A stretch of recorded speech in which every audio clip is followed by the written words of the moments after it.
Bueno, continuamos con la explicación del reto 3. Ya estábamos terminando. No sé si tengan alguna duda respecto a la elaboración de este reto.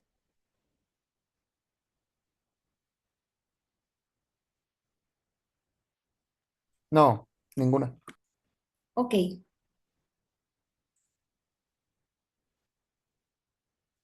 Bueno, a ver, espérenme tantito, porque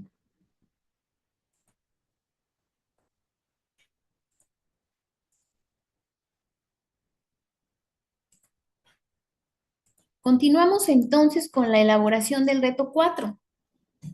Este reto 4 tiene dos partes. La primera parte que es investigación y llenado del cuadro comparativo y la segunda parte que es el análisis y respuesta de planteamientos. En la investigación, bueno, yo les sugiero que se vayan a las páginas oficiales de las cortes. Está la Corte Penal Internacional, la Corte Internacional de Justicia y la Corte Interamericana de Derechos Humanos.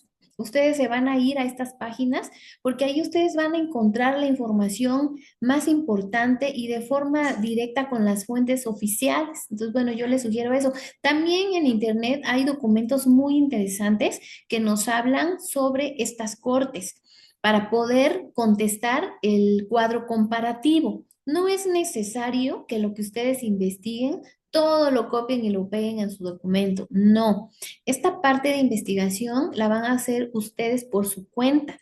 Lo que sí deben agregar a su archivo es el cuadro comparativo, ¿sí? El cuadro comparativo ya contestado, ¿sí? En base a su investigación. Vamos a revisar lo que tiene este cuadro, la información que debe contener. Tiene tres filas, una para cada una de las cortes y cuatro columnas de lo que ustedes deben investigar. La primera columna, ¿qué es? ¿Qué es cada una de las cortes? Primero debemos dejar en claro que el objetivo del cuadro comparativo es que ustedes puedan establecer similitudes o diferencias entre cada una de las cortes para poder identificar bien cuál es la delimitación de cada una, cuál es su competencia, cuáles son las funciones que realiza cada una de ellas, para no confundirnos lo que hace una corte y otra. Entonces, pues nuestras respuestas deben ser muy claras y muy precisas para que puedan identificar a cada corte, ¿sí? ¿Qué es? A veces que, no les miento, pero hay veces que he encontrado respuestas en cada una que es un tribunal, en la segunda es un tribunal y en la tercera es un tribunal. Bueno, los tres son tribunales, pero no me estás contestando una respuesta precisa, completa, que realmente me explique qué es cada una para poder identificarlas, ¿sí? Entonces yo nada más les pido eso, que sus respuestas sean, sí, concretas, pero claras, precisas, que puedan darnos una idea de a qué se refiere cada una de las cortes.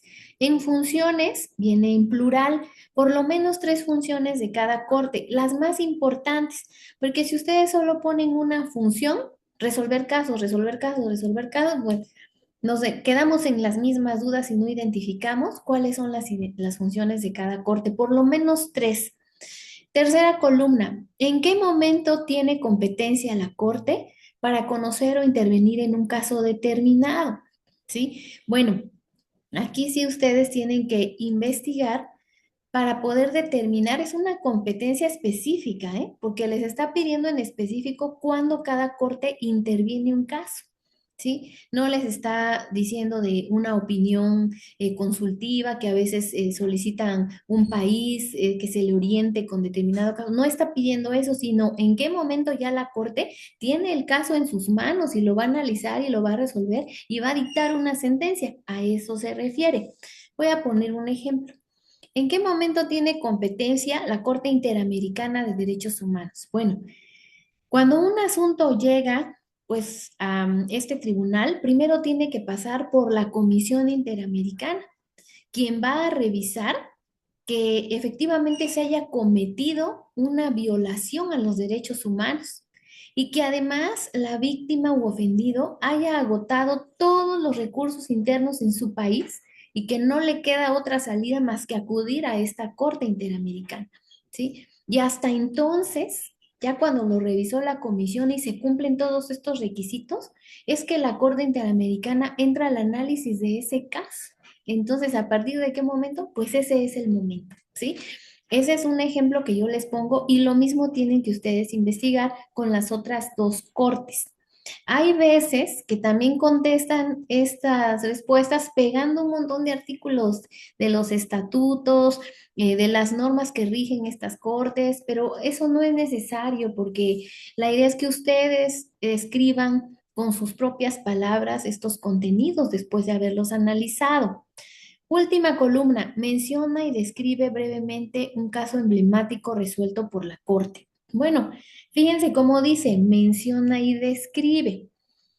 No es únicamente mencionarlo. Por ejemplo, hay veces que le ponen ahí en la Corte Interamericana, campo algodonero, y ya, no. Bueno, sí, así se le denominó a un caso denunciado aquí en México, las mujeres muertas en Ciudad Juárez, Chihuahua, pero no es nada más mencionar, hay que describirlo. Y para describirlo hay datos muy importantes que ustedes deben tomar en cuenta.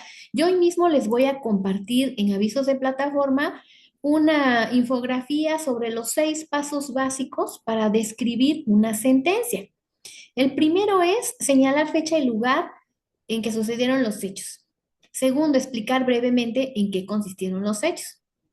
Tercero, señalar la fecha de la sentencia. Cuarto, explicar cuál fue la determinación o sentido de la corte, si fue una absolución o fue una condena, por qué tomó ese criterio la corte. Cinco, señalar si se cumplió o no con esa sentencia. Y por último, señalar la fuente de consulta APA, porque acuérdense que estas sentencias forzosamente vienen de las sentencias de las cortes. Entonces, ustedes tienen que buscar esta información de forma directa de fuentes fidedignas. Hay veces que esta información la toman de notas periodísticas, pero a veces esas notas no tienen toda esa información, ni está completa, ni describe con detalle el caso. Entonces falta la información, ¿no? Entonces, miren, hay sentencias que son muy largas, ¿no? Por ejemplo, las sentencias de la Corte Interamericana hay algunas que tienen 300, 400, 500 páginas, que en realidad a lo mejor sería casi imposible por el tiempo que se tiene para elaborar los retos de leer la sentencia completa. Pero si ustedes se van a la página de la Corte, van a encontrar que hay resúmenes de las sentencias. A veces hay resúmenes de 5, 10, 15 páginas cuando mucho, y ustedes se pueden guiar de estos resúmenes para tomar los hechos más importantes y estos datos que para describirlas, ¿no? Entonces, eso es algo que ustedes pueden hacer. Lo mismo sucede con las otras sentencias de las otras cortes. Entonces, yo les sugiero eso. Ahorita les voy a compartir esa infografía para que ustedes puedan describir correctamente estos casos, ¿sí? Ahí no piensen que porque es cuadro comparativo no pueden hacer citas, no, sí, ahí hagan la cita y ya la referencia va al final de su documento, acuérdense. Después de esta primera parte, que es el cuadro comparativo, viene el análisis, la segunda parte, en que ustedes deben contestar 3 planteamientos. Cada planteamiento es relativo a una corte. El primero, ¿consideras que la creación de la Corte Penal Internacional fue un avance en la justicia internacional? ¿Sí o no? ¿Y por qué? Bueno, ustedes lo tienen que explicar con sus propias palabras. Dos, investiga el procedimiento contencioso ante la Corte Interamericana de Derechos Humanos y analiza la eficiencia jurídica de este. Bueno, una vez que hayan investigado el procedimiento, ¿hay eficiencia o no en ese procedimiento? Es lo que deben analizar, sí o no y por qué. Bueno, ustedes deben argumentar su respuesta. Y la última, los estados se encuentran obligados a ejecutar las sentencias emitidas por la Corte Internacional de Justicia, sí o no y por qué. Bueno, ustedes lo van a explicar. Esta es la segunda parte. Y finalmente, acuérdense que debe llevar una estructura este reto. Primero va la portada con los datos de identificación, luego se anexa el cuadro comparativo contestado y luego el análisis, las 3 respuestas. Al final, las referencias en formato APA, ¿sí? Bueno, en esta parte también déjenme decirles que es muy lamentable cuando realizan la actividad con inteligencia artificial. Si ustedes le dejan todo a la inteligencia artificial, pues no van a poder eh, desarrollar esa habilidad de argumentación en los planteamientos, por ejemplo, ¿no? Si ustedes todo acuden al caso o quieren que se los describa la inteligencia artificial para no hacerlo, pues se pierden la oportunidad de ir y conocer estos casos por ustedes mismos, de revisar esa sentencia, de darse cuenta cómo las cortes entran al estudio, que es lo que el estudiante de derecho debe de hacer. Entonces, yo insisto y hago mucho hincapié, no necesitan la inteligencia artificial. La inteligencia artificial les da información errónea. Aquí nosotros pedimos casos resueltos y muchas veces describen casos que no han sido resueltos por las cortes, por no revisar la sentencia, pues a veces dan información que no es la que se solicita, ¿no? Porque pues la inteligencia artificial les va a dar mucha información que puede ser no verídica porque la toma de internet. Entonces, hago mucho hincapié en esa parte, por favor, revisen sus fuentes de consulta, pongan sus referencias en la parte final para que pues no vayan a incurrir en algún tipo de plagio por no citar de dónde, las fuentes principales, de dónde tomaron la información, ¿sí? Bueno, respecto a este reto 4, ¿alguna duda o pregunta?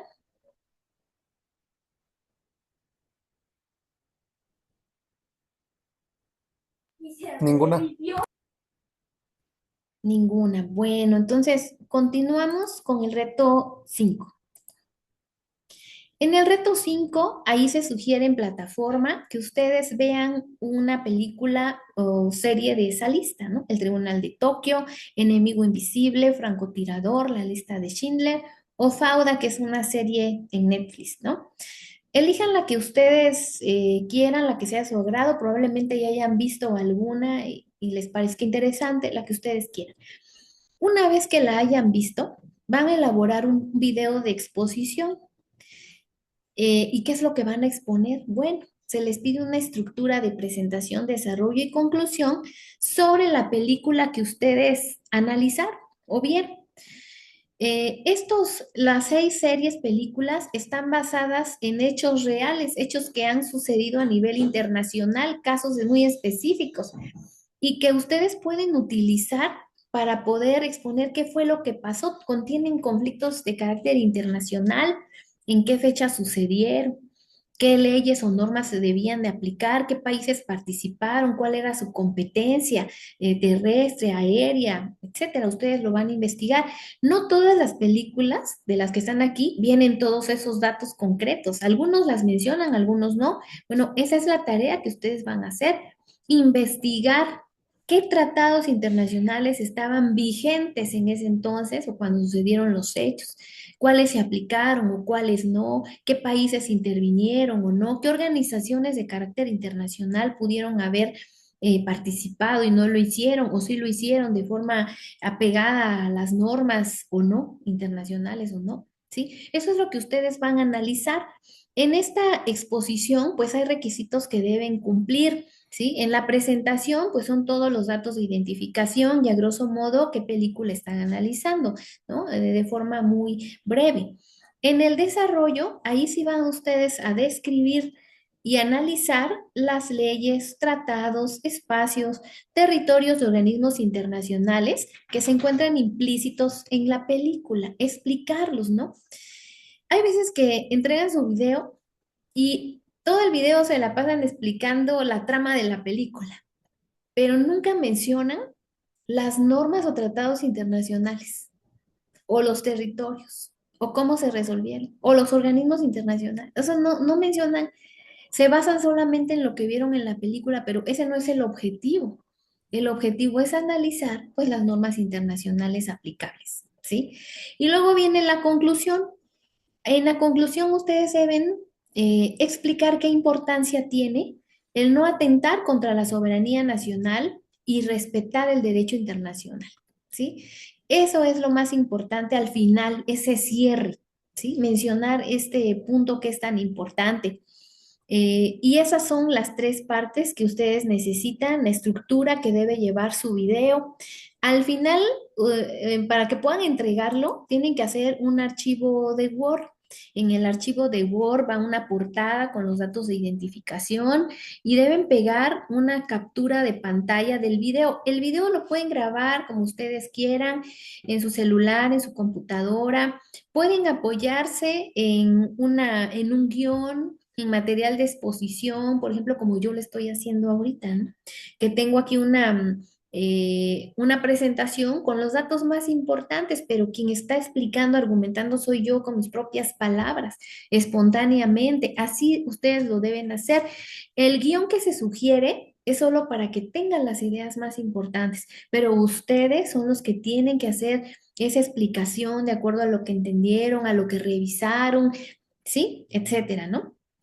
Este video debe durar mínimo 2 minutos, máximo 5, no 6, no 7, no. Acuérdense que aquí también se va a evaluar la capacidad de síntesis, de cómo ustedes pueden resumir la información más importante para exponerla, ¿sí? La calidad de imagen, deben ustedes mostrar su rostro, aunque sí pueden apoyarse en herramientas de exposición como esto que yo les digo, ¿no? Una presentación o una imagen, como ustedes quieran, pero ustedes deben aparecer en el video. Si solamente se oye la voz, pero ustedes no aparecen, pues realmente no se tiene certeza que ustedes estén realizando esta exposición y debe haber nitidez en el audio, escucharse con claridad todo lo que van a decir. Hay veces que no verifican eso y no se escucha nada en el video. Se ve que están hablando, pero no se escucha nada. Bueno, así yo no podría evaluar la actividad y de acuerdo a las políticas tendría yo que calificar con 0. Y si tienen chance de hacer el segundo envío, bueno, pues lo vuelven a mandar, pero si ya no hay oportunidad, pues pierden su calificación. Entonces, bueno, yo les pido que se cumplan todos esos requisitos. Cuando terminen de grabar su video, lo suben a YouTube en modo público para poder ingresar a calificarlo. Si ustedes lo dejan en privado, pues no me permite acceder y no lo puedo calificar. ¿Cómo tendría que calificar? Pues con 0, ¿no? Porque entonces pasa lo mismo que cuando no se escucha. Entonces verifiquen que el enlace que van a pegar en su documento de Word, pues accede inmediatamente a su video, prueben, lo manden el enlace a su papá, a su mamá, un amigo y díganle si puedes ingresar, lo puedes ver, cerciórense que funciona su enlace, ¿sí? Bueno, porque a veces que ustedes no lo prueban, pero pues como es su misma cuenta, pues ustedes sí pueden ingresar, pero otros no lo pueden ver, ¿sí? Entonces cerciórense y en su documento de Word, entonces va la portada con los datos de identificación y va la captura de pantalla de que el video ya subió a YouTube y pegan su enlace. Y revisen que se puede ingresar sin problema a verlo. Y así es como ustedes van a entregar su archivo de Word. Yo entro a YouTube a revisar el video y de acuerdo a su exposición, pues haré la evaluación, ¿sí? ¿Alguna duda o pregunta sobre este reto 5? Aquí también es importante mencionar que si utilizan fuentes de consulta para elaborar su video, pues también pongan las referencias, ¿no? En la parte final de su documento de Word. Ahora sí, ¿alguna duda o pregunta? De lo que había comentado de YouTube, o sea, subir el video ahí, ¿o cómo? Sí, así es. Debe subir su video ahí mismo en la plataforma. Vienen las indicaciones y cómo pueden ustedes subir su video a YouTube. Si no pudieran ingresar a verlo, hay muchos tutoriales en YouTube donde nos explican cómo subir el video. Muy Yo bien. también, ay, perdón, ¿Sí, Daniela? gracias. Yo también tengo la duda, forzosamente tiene que subirse a YouTube y todo el mundo lo puede ver. Sí, pero pues no te alarmes, Daniela. Mira, muchos alumnos a veces me preguntan, les da temor subir un video o no les gusta, ¿no? Pero miren, esta actividad es formativa. Ustedes saben, los estudiantes cuando ingresan a la UB se inscriben, pues se les da a conocer todas las normas, las reglas. Estas actividades son prácticamente, forman parte de la educación virtual y son precisamente para poder evaluar el desarrollo, el desempeño que realizan. Ustedes suben un video a YouTube hasta ahorita de todo el tiempo que llevo impartiendo la materia, no. no se ha visto que haya algún problema porque suben el video en modo público. A veces lo suben, yo lo evalúo y una vez que ya tengan su calificación ustedes, pues pueden ponerlo en modo privado, no pasa nada. Ahora, si hay que hacer una aclaración después de la evaluación, por eso es importante dejarlo, para que si es que van a acudir a mesa de ayuda o lo que tengan que hacer, pues mesa de ayuda pueda tener acceso a revisar qué pasó con el video, ¿no? O si hay alguna inconformidad por parte del estudiante, por ejemplo, ¿no? Entonces, pues tiene esa finalidad también, ¿sí? Entonces, yo les sugiero, pues cumplan con el reto, ¿no? Cuando es que se escucha así como que, bueno, cualquiera lo puede, pues sí, ¿no? Pero no se crean, ¿no? Hay muchas vistas en estos videos. Yo lo he observado, pues, con las vistas de los videos de otros estudiantes, incluso con las mías también, ¿no? Esta grabación que yo ahorita estoy haciendo, pues la pongo también en modo público en la página de la UVEG y créanme que no logro más de 50 vistas. Entonces, ni se preocupen por eso. Cumplan con las instrucciones del reto y una vez calificado, ustedes lo pueden poner en privado. ¿Era esa la pregunta, Daniela, o alguna otra duda?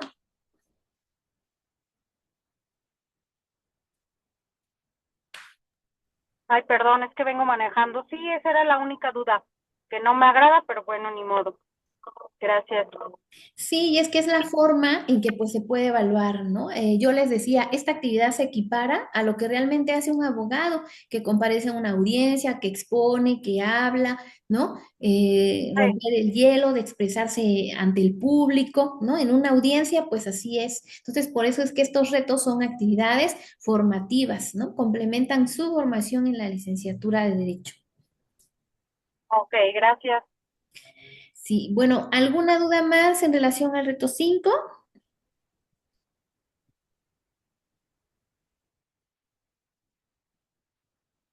¿No? No, nada más.